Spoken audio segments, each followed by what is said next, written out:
This is the first time that the Fourth Circuit has sat at the University of Baltimore Law School, and we're very happy to be here.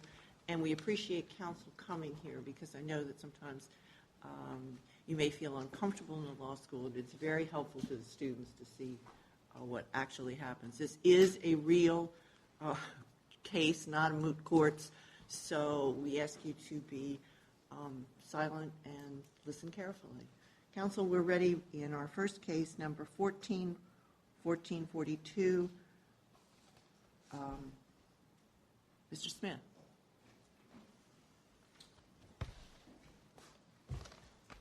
May it please the court. My name is Spencer Smith, and I represent appellant Renee Pryor, who requests that the Fourth Circuit reverse and remand the district court's decision to grant summary judgment as to the plaintiff's hostile work environment claims. The decision in this case was made by the district court on April 16, 2014. And that date is very significant because it was 13 days before the Fourth Circuit decided the case of Freeman. In that case, the court decided whether or not an employer could be liable for hostile work environment when a customer harassed an employee. And the Fourth Circuit gave direction as to what the court should consider. I think that the consideration the courts made in the Freeman case are going to be very relevant to my discussion this morning. Ms. Pryor worked for United for several decades as a flight attendant, and she worked her way up to a purser. Now, a purser is a flight attendant who is in command when the flight takes off. Ms. Pryor worked her way up to that position. While working at Dulles Airport, racial hostility towards African Americans began to escalate. And it started with allegations that the African American flight attendants working out of Dulles and working in Kuwait were prostitutes. And there were allegations that these flight attendants, by their coworkers, were moonlighting as prostitutes. The district manager, Ms. Panos, it's undisputed, became aware of these incidents. The base manager, Mary Kay Panos, became aware of these incidents. It's undisputed. This escalated to a posting being put in the flight attendant break room for an apartment. On 2 occasions, there was a posting put in the break room that said niggers need not apply. Did Ms. Pryor know about those? Ms. Pryor testified, Your Honor, that she did know about those, and that would be... At the time, and complained about them? She did not complain about them, but she was made aware of them, and she testified at 1183, 1184. I thought that your case rested primarily, if not exclusively, on the items that were found in her locker. No, Your Honor, it's going to... When we look at what events would trigger the employer to take action, okay? So what should the employer then, if you want to talk about these earlier incidents, to which she did not complain, as I understand? Correct. So how is the employer to take action in response to her improper environment if she never complains? I think Supreme Court law is pretty clear on that. I don't think the Supreme Court law requires a complaint. The issue is whether or not the employer had notice. And here, it is clear the employer had notice, regardless of whether or not... The employer's testimony was that they took them down, they called the number, they tried to trace it, they couldn't find anything. There were 2 fairly close together incidents, and they're gone. And that's why I thought that what you were doing, that was background, that was interesting, but you're talking about these very much more serious notes that were found in her locker. Is that not right? That is correct, Your Honor. But I think there's a nuance that we have to focus on here. I see. And that is whether or not the inaction of the employer when it came to the prostitution allegations and the offensive posting in the break room, whether or not those inactions emboldened the anonymous harassers. Is there any indication in this record that they are from the same source? No. This is clearly, all of these incidents involve anonymous harassment. And that is what is very interesting about this case. Well, what should the employer have done? They should have followed... What is the bare minimum that would have passed legal scrutiny? Your Honor, the bare minimum would to be follow their own policies. And the harassment... No, but there's no law that you have to follow your policy. Well, one of the There is indicia... a law that the policy gives you, in certain instances, some sort of affirmative defense. But there is no law that says you have to follow that policy. That we would be defeating the purpose of having employers have policies if we said that every time that they didn't follow letter for letter their own policy that they violated the law. So that can't be the bare minimum. Your Honor, I want to be very careful here. I'm not saying that that would establish as a matter of law that the employer is liable for hostile work environment. I'm asking you in this instance, on these facts, what was the bare minimum that the employer could have done that would have passed muster? That question cannot be asked at this particular proceeding because we're at summary judgment. But you must have a position. My position, Your Honor, is there was a policy in place that allowed a delegated body to investigate complaints of harassment. That was the Employee Service Center. But we, on summary judgment, are supposed to test whether the employer's response was reasonable. And if you're not even coming, in other words, your position is, so if we should find that no, as a matter of law, the employer didn't have to follow the employer's policy, then the employer wins. Is that what you're saying to us? No, Your Honor. Well, then what is it that the employer had to do? Well, Your Honor, that's a question of fact for the jury to decide. It's not for the panel or for any judge to decide. We're here to decide whether or not we've presented facts that would allow a jury to make that determination. And what we have here is the harassment continued, and it got more severe. It escalates, and it not only does it go to the plaintiff, where she gets a nigger hunting license in her mailbox with a picture of a female hanging from a tree. She complains about that in January of 2011. October of 2011, another nigger hunting license is placed not only in the plaintiff's mailbox, but 20 of her other co-workers' mailbox. So the steps that... Can I ask you a second about that second incident? Sure. It was my understanding from your brief that you had, on appeal, acknowledged, maybe all but acknowledged, that the employer's response to that second incident, putting in the cameras, it sort of was satisfactory, was sufficient. That is correct, Your Honor. So that we're now looking at the first incident. I think we need to look at all the incidents, the totality of the circumstances, and we need to ask, and the court needs to ask themselves, number one, has the appellant produced genuine issues of material fact that would allow the fact finder to say either the employer's response was reasonable or not.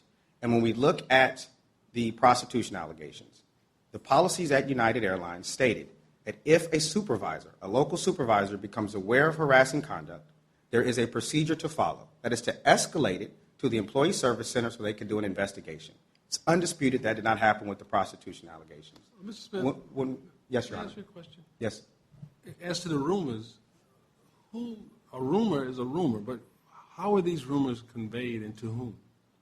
Your Honor, they were conveyed to the flight attendants at large. So somebody walked up to them and say, I heard that black flight attendants are moonlighting as prostitutes in other country. That is correct. And these people didn't come and say, well, this person told me that and spreading the rumor. That didn't happen, though, in this case. And, Your Honor, in the record, even Ms. Denise Robinson-Palmer says, I don't know a lot of the people that I work with. This is a transient workforce. There's over 2,600 flight attendants assigned to Dulles. They don't all know each other's names. And the African-American flight attendants informed not only the base manager but the director about these rumors.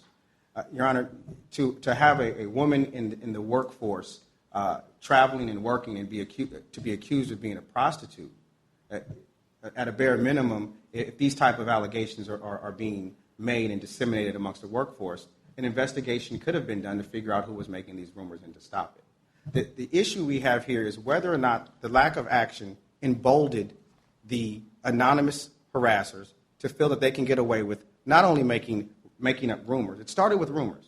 Then it escalates to niggers need not apply for apartments. And then it escalates to death threats. Maybe another way to get to this, because I hear your position, but it's not very helpful to me in deciding the case, is if you could tell me what you think your strongest precedent in your favor is.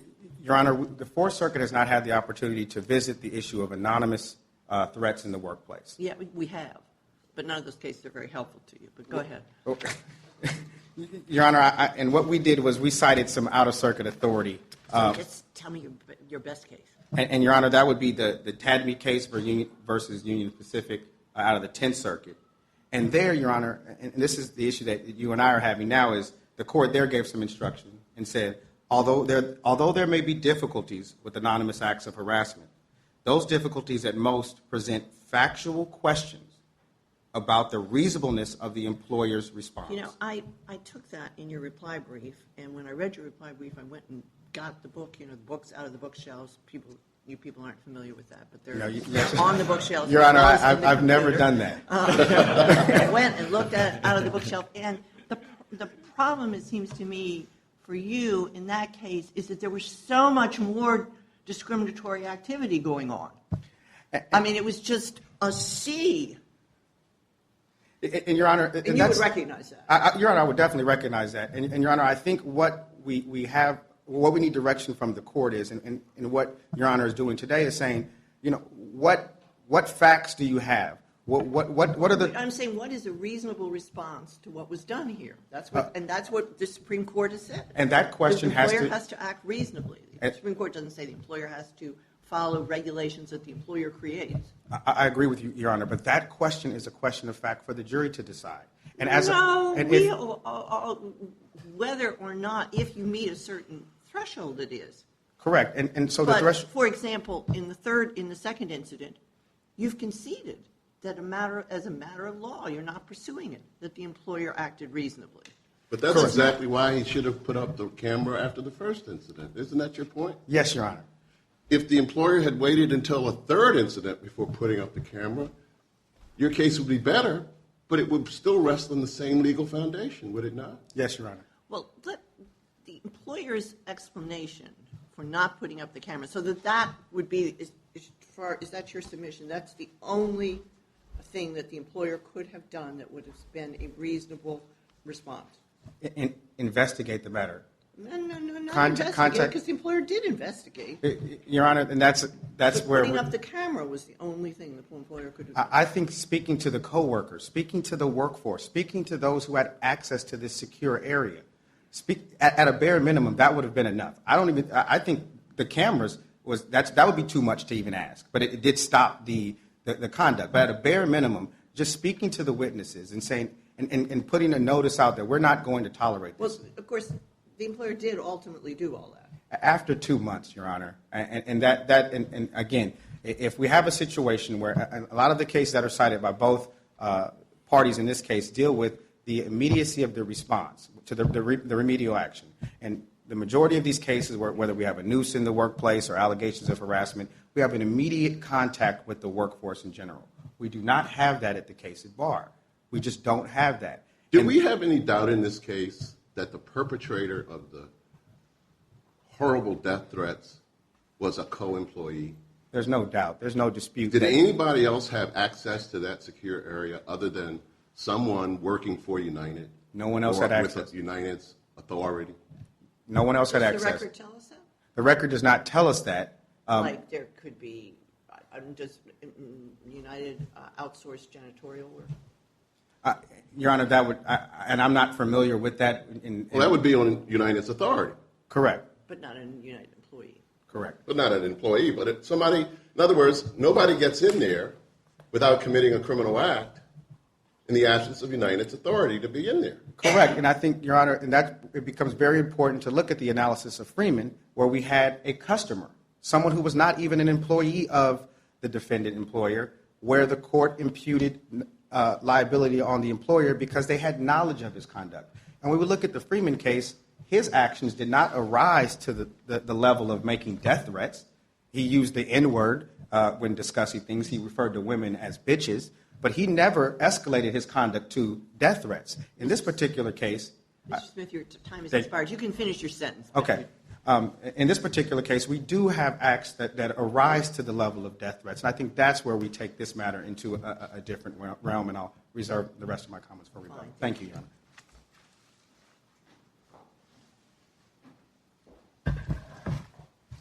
Good morning. May it please the Court. My name is Jody Boquist, and I'm appearing on behalf of United Airlines. At the outset, I'd like to say that the discovery record in this case confirms that United at all times was committed to maintaining a workplace free of harassment and discrimination. In each incident that's been raised by the plaintiff in the court below and in the record, United did, in fact, investigate. Unfortunately, this was anonymous harassment. They were not able to identify the perpetrators, but in each incident, United took appropriate, reasonable actions that were calculated to end the harassment. And in fact, the harassment did end. Each measure was taken was more progressive, and ultimately, since 2011, there have never been any other incidents of racial harassment, anonymous racial harassment in the workplace. Am I correct that the only reasonable inference from the record is that the death threats were placed where they were found by someone either employed by United or who had access to that area with United's authority? Judge, I think the record is unclear on that, but certainly United has not taken the position that it wasn't responsible for what happened. What's the lack of clarity in that regard? I don't know that the discovery record was developed as to exactly who had access. It's my understanding, Judge, that this is a secure area. Obviously, it's at Dulles Airport, and that only individuals authorized to enter would be able to get in. So would a contrary inference be reasonable? In this case, I don't believe so, simply because there certainly wasn't extensive discussion in the record as to who had access. But would you have to infer a criminal trespass at a minimum to draw a reasonable inference that the person who placed these death threats was not a person who had access through the authority of United? Yes, I think that's reasonable. Okay. Yep. And I will say, just to clarify some points for the record, Your Honors, I know you've reviewed the briefs and the discovery record, but I'd like to highlight a few points that, at most, taking plaintiff's allegations as true for purposes of summary judgment, as we must, there were 4 alleged incidents, and if you include the prostitution allegations, roughly 5 over 9 years. These were scattered, isolated incidents of anonymous harassment. With regard to the prostitution rumors, the first incident that Ms. Pryor testified about occurred back in, I believe, 1990, she said. And she did say it was in San Francisco, it was a different base. She spoke with the supervisor. She didn't complain. She just said, hey, someone said that that flight attendants flying to Kuwait have been prostituting themselves. Do you know anything about it? To that effect. Again, in 2009, she claims someone said this to her. She never reported it to Dulles Management. Regardless of the fact, the record does reflect that Dulles Management did get wind of these rumors. And no one was identified as the perpetrator of spreading the rumors. Nevertheless, United Management attempted to identify whether or not there was any truthfulness to the rumors, whether anyone was involved. There were calls made to the Kuwait base. No one knew anything about it. They called the hotel, where one might expect there might be some activity of that kind. If it were really true, the hotel had not reported any issues. And there's no evidence in the record that those rumors ever continued after 2009. There was very little else that could be done. With regard to and by the way, Ms. Pryor was not flying to Kuwait. She doesn't claim she was the subject of those rumors. So my understanding of the plaintiff's position regarding the prostitution rumors is that the plaintiffs used those facts for a fairly limited though important purpose, which is to put United on notice that something's going on at Dulles. Something's going on. And in fact, as you say, if something was going on in 1990 regarding rumors and so forth about black women in the workplace, and the rumors are still swirling about 8 or 9 years later, I think the plaintiff's submission is a reasonable employer knows that something's going on here. Well, Judge, and it's for that limited, though important purpose. I would submit that it's not a reasonable inference that these are any way, shape, or form somehow of the same type or nature. Well, were they swirling around in Dulles? I thought you just told me They that got were wind in of it San in Francisco. 2009 that somehow there was, but again, I don't see how they can reasonably be seen as connected to the tags that happened later. Even they're not even the same type of allegation or same type of harassment. But regardless, the bottom line is United did take action and it did end. And then when the bulletin board postings occurred, there were two identical ones that showed up on in the employee lounge. Denise Robinson Palmer, who was also African American, is the one that found them. She took them down. She called the apartment complex that was listed in the posting and asked who posted it, tried to identify who the perpetrator was. The woman on the other end of the phone identified that she was also African American. She was offended. She would never do such a thing. There was no evidence as to who could have done it, but Denise Robinson Palmer took the actions of monitoring the bulletin board repeatedly, and it never happened again. And what was the temporal? As I understand, Judge, the record reflects that it was in fall of 2010. And then the death threats were? Yeah, and the first tag showed up, or the first threat, the hunting tag depiction showed up, and it was a single one in Ms. Pryor's mailbox in And when January was that? 2011. When was that? January 2011, January 8th, Judge. And when was the apartment posting? It was in fall of 2010. Fall of 2010. So 4, 5, 6, 7 months later. Correct, Judge. And when that happened, contrary to the allegations made by plaintiff, there was immediate action taken. Well, I think that this is the most difficult part of your case. And I think that, although they haven't said it exactly this way, I think that their best argument is that your response was not appropriately quick. Well, Judge, the record reflects that the day it happened, the supervisor contacted base management. It happened on a Saturday, I believe evening, at some point on a Saturday. Base management was contacted immediately and notified the incident. The supervisor immediately asked Ms. Pryor, do you know who could have done this? She had no suspects. And how did he treat it? He said he thought it was a joke. Well, I think in context, and Is it not for this record? Didn't he say he thought it was a joke? I think he said he didn't think it was funny. What? And I believe, I may be confusing now some deposition testimony, but for purposes of summary judgment, yes, I think that the record reflects that Ms. Pryor said he said something to the effect of that it was a joke. Exactly. That's what the record is. Okay. But the first thing in your policy says this: first, take it seriously. Correct.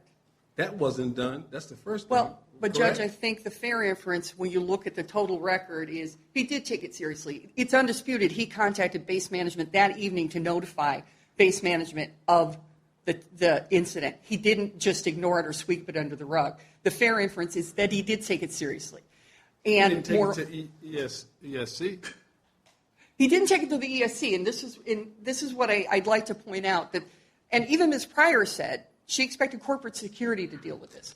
There has been much made about the fact that whether United the managers called the ESC versus calling corporate security. This is a big company. The reality is a lot of employers aren't big enough to have a separate corporate security department, but United does for obvious reasons. As soon as this happened, base management contacted corporate security because of the nature of the document, which did include threats. I submit that there's nothing unreasonable about United taking that path. And Allie Zahner of Human Resources testified that that is one path under United policies you can take. Certainly there was a racial component, but there was also this threatening component. It's not unreasonable that they contact corporate security, and I would say in all fairness, because of the safety issues, it's more than appropriate that they did that. That was calculated, first of all, to try to figure out what they could do to identify a suspect, and unfortunately, there was little they could find. How about this? Could United have asked for an affidavit, not a lie detector, forget that. Could United have asked for an affidavit from each person with access to that secure space, attesting to two questions? Did you leave these offensive statements? And second, do you have any information as to who might have done it? Judge, I don't... Two questionnaire. supported by affidavits from each person who had access to that space. I would submit that wouldn't be reasonable, nor would it Wouldn't be be calculated, reasonable? if I may, Yeah. nor calculated to end the harassment. There was no way to tell when that document was left. As counsel correctly pointed out, this is a 2,600 flight attendant workforce. People come in and out all the time. There was no way to tell when it was left. The United... Well, we know when it was found. Or when it was found. Yeah. They knew when it was found, but they didn't know when it was actually left. It could have been left at any time. She was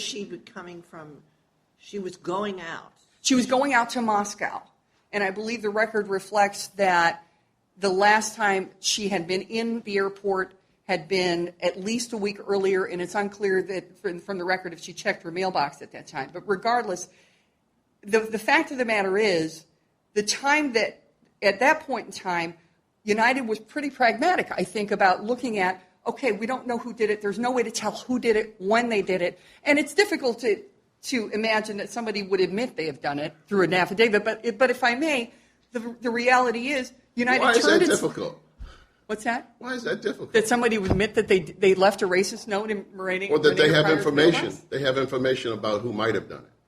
Well, I will say that there You know, was... when the DNA stuff came on the scene 10 years ago, a number of jurisdictions routinely rounded up certain demographics for the purpose of requesting voluntary DNA submissions. And what they did was they said, okay, these three people refused to give us voluntary DNA samples. We're going to focus our investigation on them.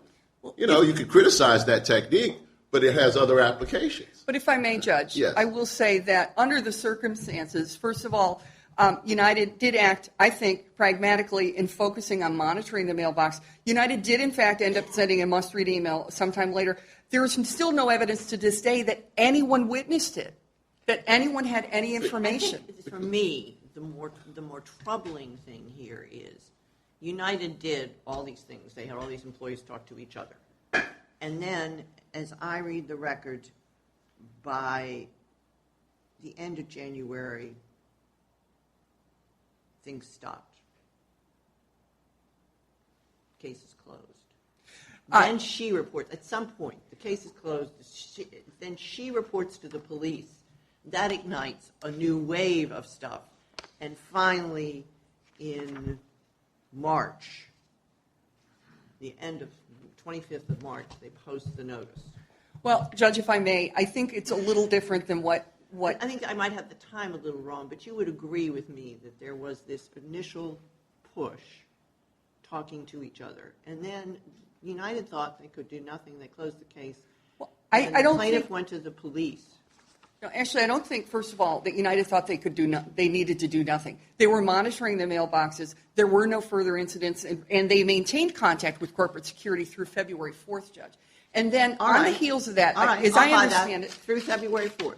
and if I understand it, Ms. Pryor was upset that she hadn't heard back from anyone as Which to is what was being perfectly done. understandable. Yeah, Perhaps not suggesting required that. by the discrimination law, but perfectly understandable. Right, and so as I understand it, that caused Ms. Pryor not to call the police initially, but to call the ESC, another avenue for her to seek relief. She contacted them on February 16th. On February 17th, Allie Zahner was involved. On February 18th, then Allie Zahner attempted to do further investigation by contacting Ms. Pryor. She said she didn't have time to talk. It took Allie Zahner a full 2 weeks to be able to speak with... No, that's true. What I'm trying to get at is the incident took place in January, and United didn't post a sign, which is what the plaintiff said in deposition she thought would be appropriate, until March 25th.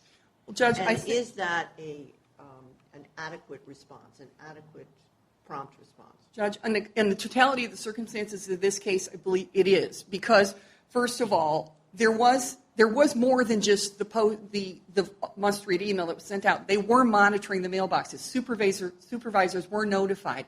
Nothing else was happening and never did for another 9 months. During that time when it was escalated to Human Resources, further investigation was conducted, further interviews were conducted, and at the same time after that, Ms. Pryor also involved the police. And there was a lot of activity around that. And Ms. Zahner was attempting to complete her investigation, and I think it's reasonable that they did further investigation before they decided that that was the appropriate action they could take, because they still couldn't identify a Okay, suspect. well, let me try to put it another way. If Ms. Pryor had not escalated if she hadn't gone to the second source of United employees, the police would never have been involved, nothing more would have happened. Well, Judge, if I may, United wasn't escalating it that way. if I may submit, there's no evidence that would have made a difference or that would be material. It never happened again until October of Well, 2011. and that's a very interesting question. So is your submission really United didn't have to do anything because nothing ever happened again? Absolutely not, Judge. Well, then- United but did then take you're- action. But that's But sort they of what did you're take saying to me. action. It doesn't make any difference whether United continued it or not, or whether she No. had to get There- the investigation going again because nothing happened anyway. There's no evidence that they stopped monitoring the mailboxes, and that was effective. There's no evidence that ever stopped.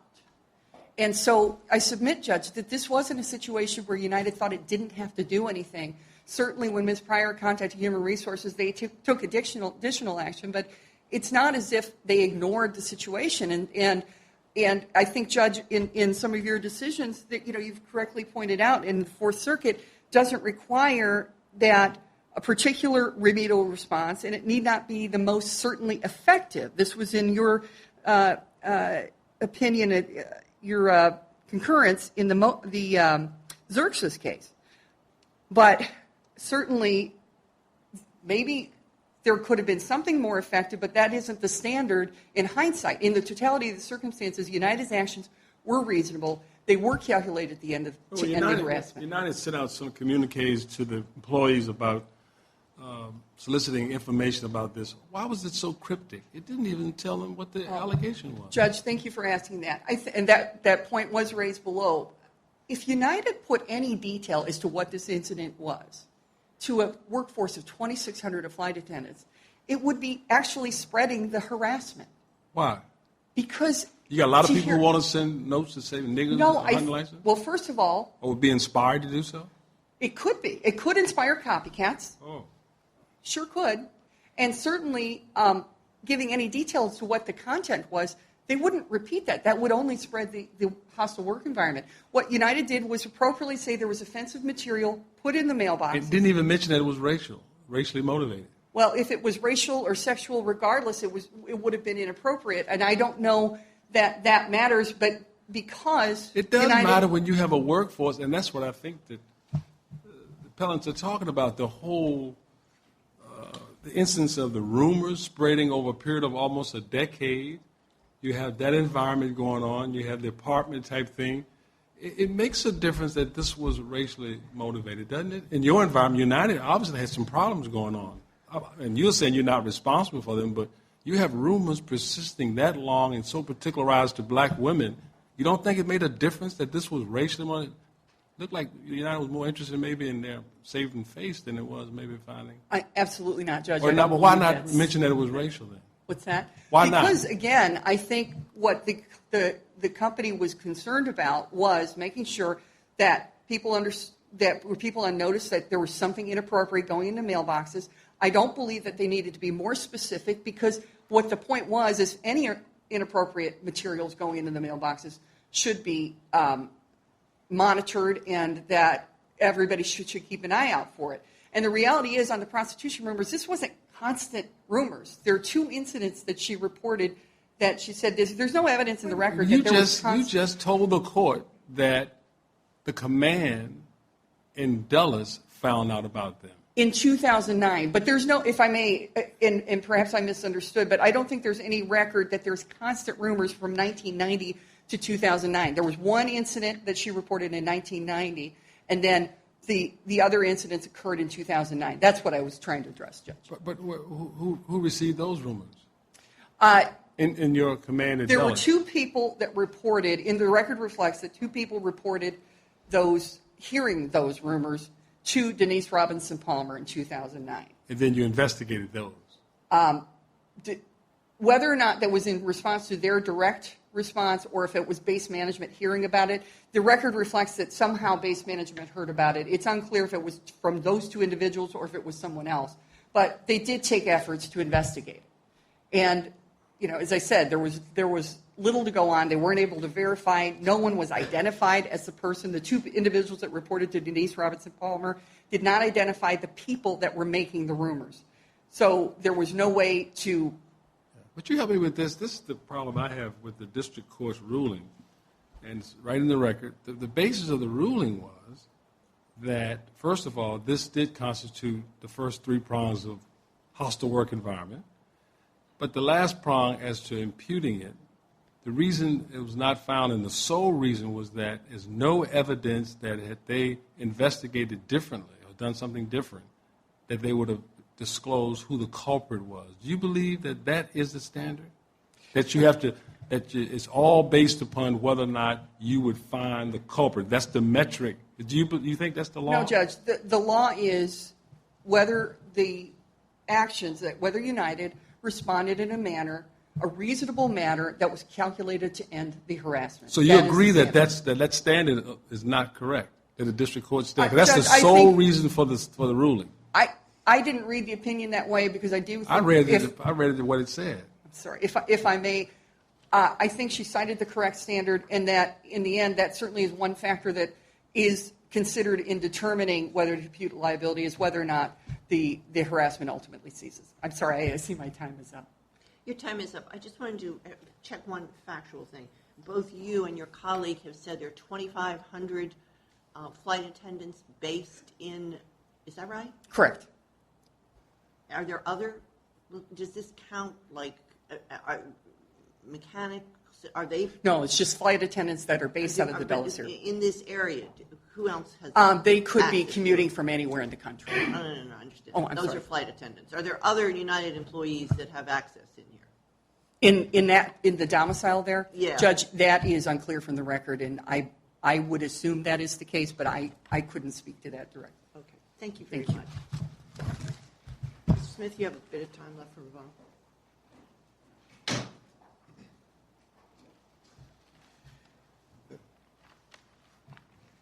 We keep going back to the importance of reporting this up to the Employee Service Center. The facts of this case make the Employee Service Center very important, and that's because there is no local human resources in Dulles. They are all in Chicago.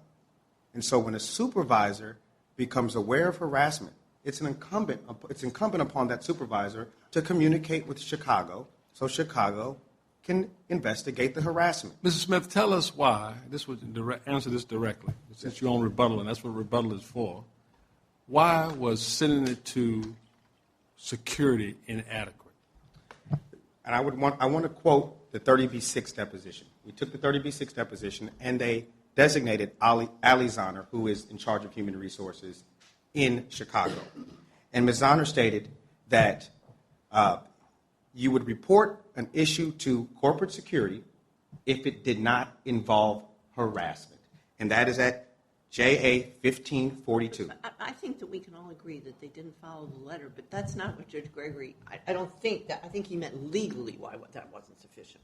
Because you would agree, if no matter who they reported it to, if it stopped instantly and it never started again, it was sufficient. That is correct. So there has to be something more than they didn't follow the rule to whom they should report it. And as I stated in my opening remarks, I believe in speaking to the witnesses, letting the staff there, whether it's flight attendants or whoever had access to this area, that there's zero tolerance for harassment.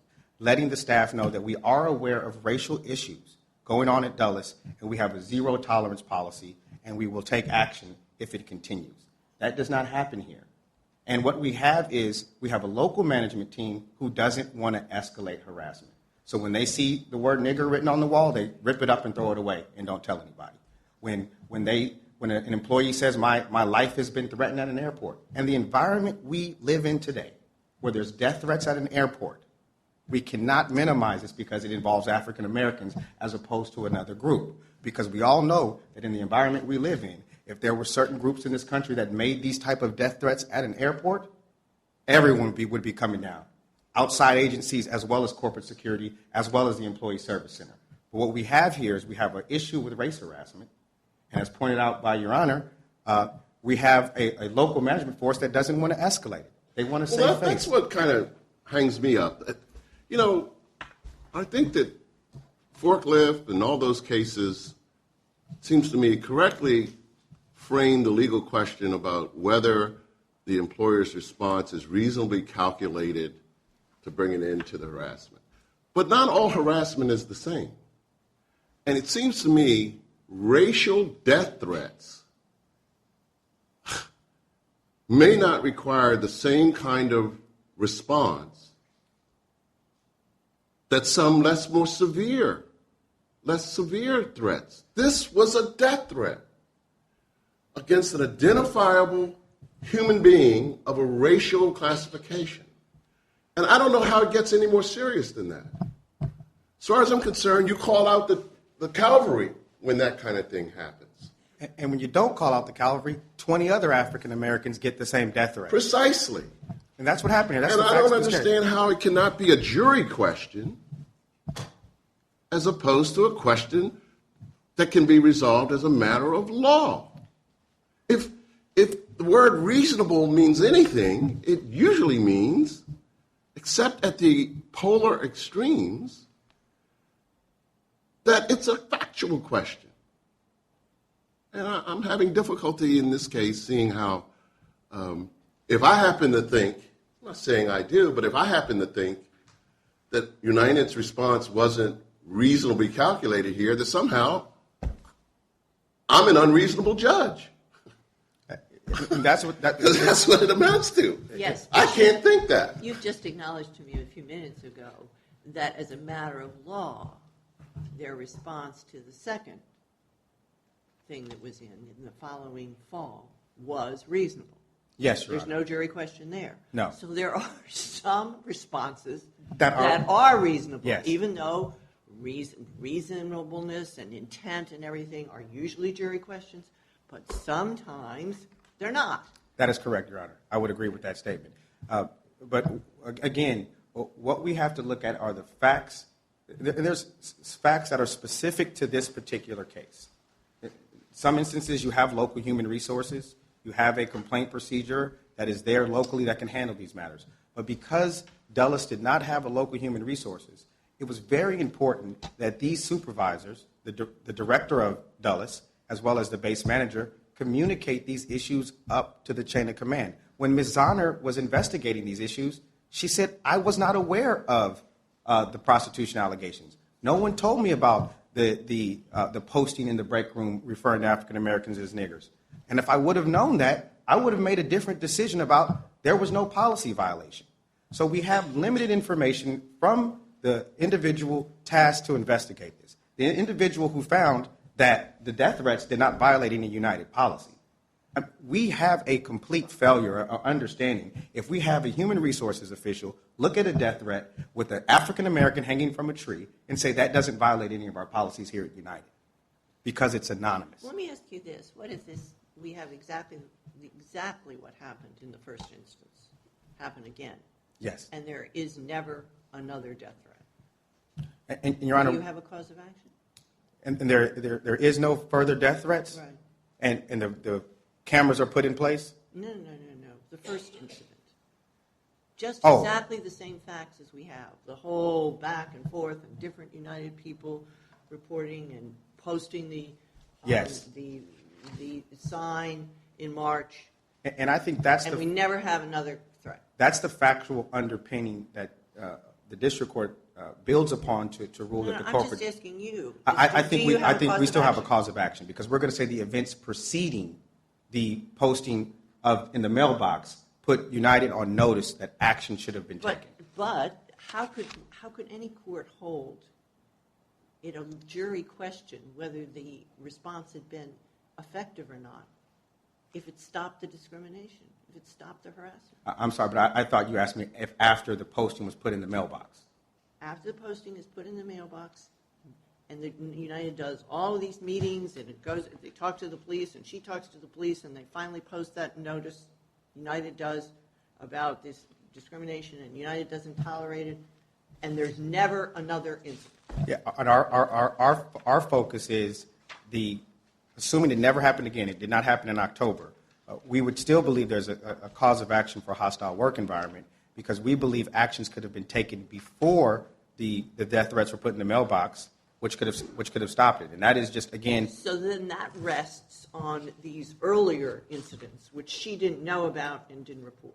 correct. But a key nuance here, Your Honor, is local management, Ms. Panos and Ms. Robinson Palmer, did know about it. The individuals who were tasked with investigating these issues did know about these issues, and they could have taken steps to stop the harassment.